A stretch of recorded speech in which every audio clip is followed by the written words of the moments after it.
Magandang araw mga kababayan ko. So naniniwala ba kayo na merong mga tao na divinely protected?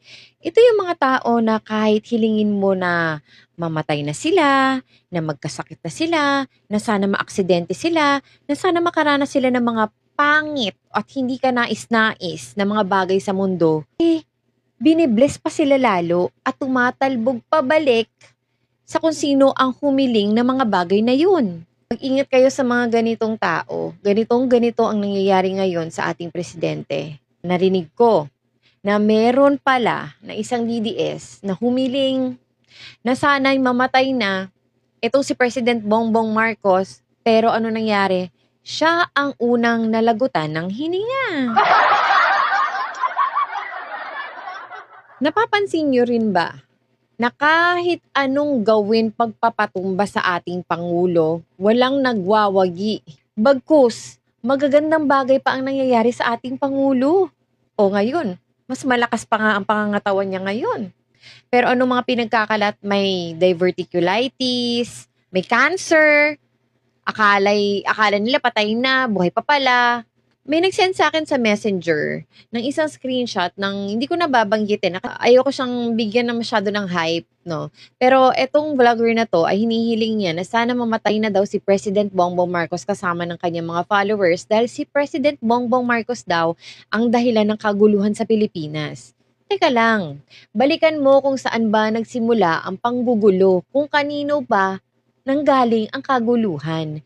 Sa pagkakatanda ko, nangyari lahat ng ito nung magbanggit yung presidente nyo na meron daw isang presidenteng bangag.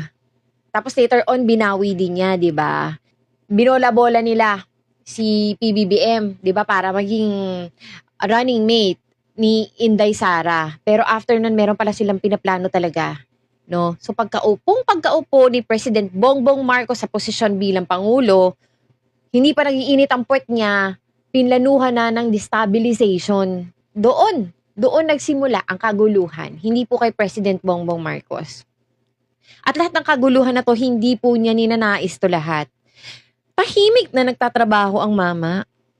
Tahimik siya na naninilbihan sa atin. Pero anong ginagawa nyo? Sinisiraan nyo, binabalahura nyo, kung ano-anong klaseng mga paninira ang nilalabas nyo tungkol sa kanya. Gumagamit pa kayo ng AI na hindi naman kapanipaniwala, na ungas na lang, bobo na lang, tanga na lang, mangmang na lang yung maniniwala na totoo yun, na siya talaga yun.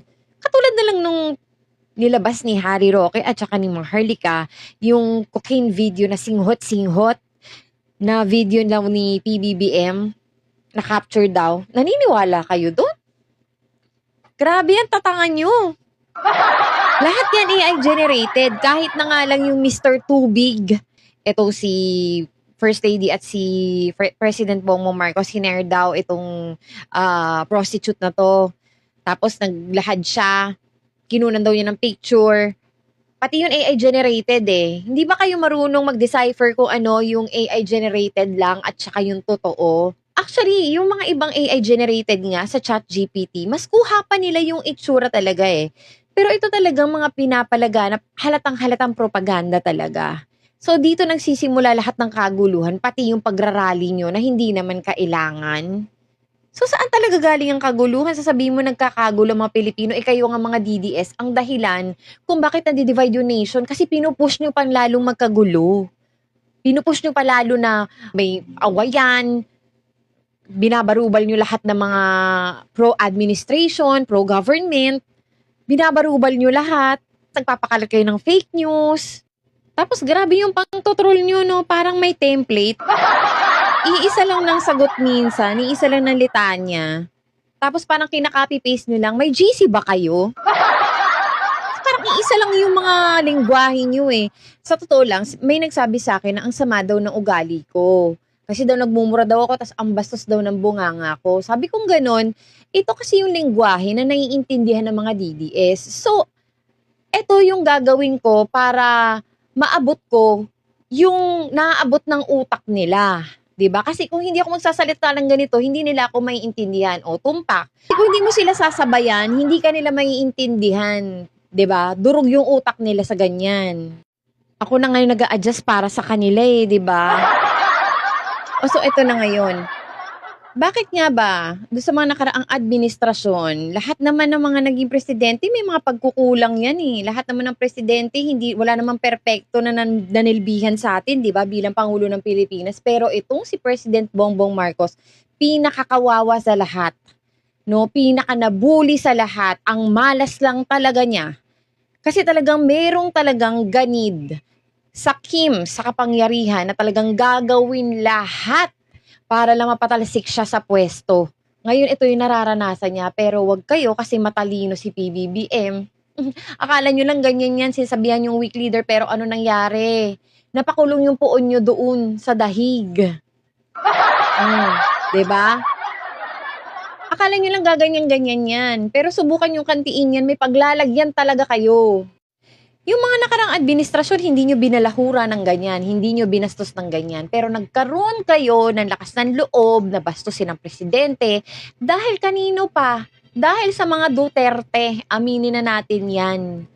Nawala kayo na respeto sa administrasyon. Kung sino yung nanunungkulan, hinalal ng mga taong bayan, binastos nyo, winalanghiyanin nyo. Tapos sasabihin nyo, freedom of expression, kinabang. Ha? Sabihin nyo, hindi nyo napapakinabangan ng mga proyekto ni PBBM. Lumayas kayo dito sa Pilipinas. Buti na lang talaga marami na ding tao ang hindi na nauuto ngayon at hindi nagpapadala, nadadala sa mind manipulation ng mga ibang trolls sa internet, no? At matalino mag-obserba. At kung iisa-isahin nyo, ang daming nagawa ng ating Pangulo para sa Pilipinas. Iniisip niya din yung kapakanan ng mga buntis, ng kabataan, 'di ba? Yung walang gutom program, yung Love for All, yung medical assistance, ang dami. Talagang hindi niya pinababayaan ng mamamayang Pilipino. Yun nga lang, hindi nyo nakikita kasi bulag kayo sa katotohanan. Ganyan naman ang ugali nyo eh. Katulad sa mga nagsasabi dyan na magkita-kita na lang sa 2028 game. Malalaman natin yan kasi ang mga Gen Z ngayon, katulad na nababasa ko, nagpursigi sila para makapagrehistro, para makaboto sila dahil ayaw nila magkaroon ng presidente na pabanjing-banjing at walang silbi. Kaya, see you na lang sa 2028.